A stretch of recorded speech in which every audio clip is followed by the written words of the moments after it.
अन्नपूर्णा जयंती 26 दिसंबर को मनाई जा रही है। यह हिंदू धर्म का विशेष त्यौहार होता है जो मार्गशीर्ष पूर्णिमा के दिन पड़ती है। इस दिन देवी अन्नपूर्णा जी की पूजा की जाती है।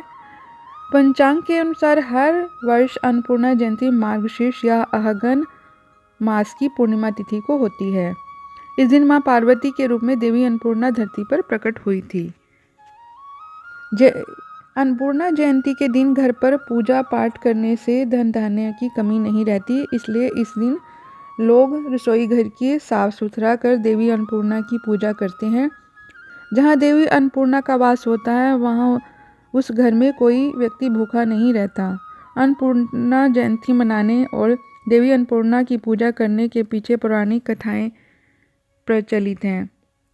यहाँ भगवान शिव और पार्वती से माता पार्वती जी से जुड़ी एक कथा है। चलिए शुरू करते हैं। अन्नपूर्णा जयंती से जुड़ी एक पुरानी कथा है जिसके अनुसार एक बार पृथ्वी पर भयंकर सूखा पड़ गया था। सूखा पड़ने से धरती बंजर हो गई और फसलें सूख गई थी। देश में अकाल पड़ गया, जल का अभाव हो गया, चारों दिशाओं में हाहाकार मच गया। जब पूरी पृथ्वी अन्न जल की कमी होने से संकट में आ गई, तब पृथ्वीवासियों ने अपनी रक्षा के लिए त्रिदेव ब्रह्मा, विष्णु और महेश जी की पूजा करनी शुरू कर दी। तब रक्षा करने के लिए मार्गशीर्ष की पूर्णिमा तिथि में भगवान शिव भिक्षुक के रूप में पृथ्वी पर प्रकट हुए। उनके साथ ही माता पार्वती देवी अन्नपूर्णा के रूप में पृथ्वी पर अवतरित हुई। भगवान शिव ने सबसे पहले भिक्षुक के रूप में देवी अन्नपूर्णा यानी माता पार्वती से भिक्षा मांगी। देवी अन्नपूर्णा भगवान शिव को दान स्वरूप अन्न दिए, जिसे भगवान शिव ने अकाल से जूझ रहे लोगों में वितरित कर दिए, बांट दिए, और इस अन्न का प्रयोग कृषि कार्य के लिए किया गया। ऐसे में एक बार फिर से पृथ्वी पर अन्न से भर गई।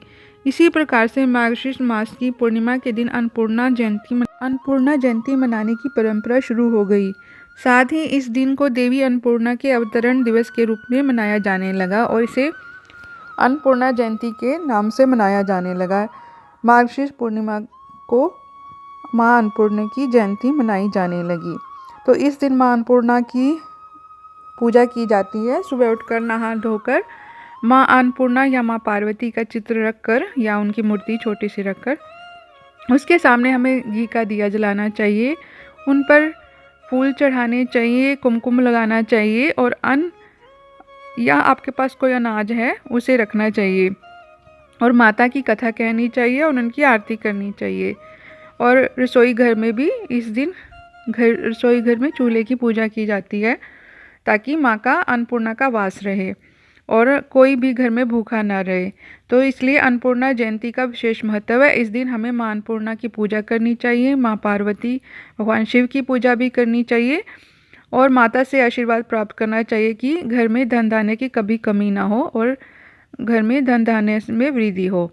तो इसके लिए माँ अन्नपूर्णा जयंती मनाई जाती है और ये हमें इस दिन नहा धोकर इस तरह से पूजा पाठ करना चाहिए माँ अन्नपूर्णा के लिए और उनका आशीर्वाद लेना चाहिए। तो प्लीज़ आप लोग बताइए आपको वीडियो कैसा लगा, लाइक शेयर कीजिए और चैनल को सब्सक्राइब कीजिए। Thank you.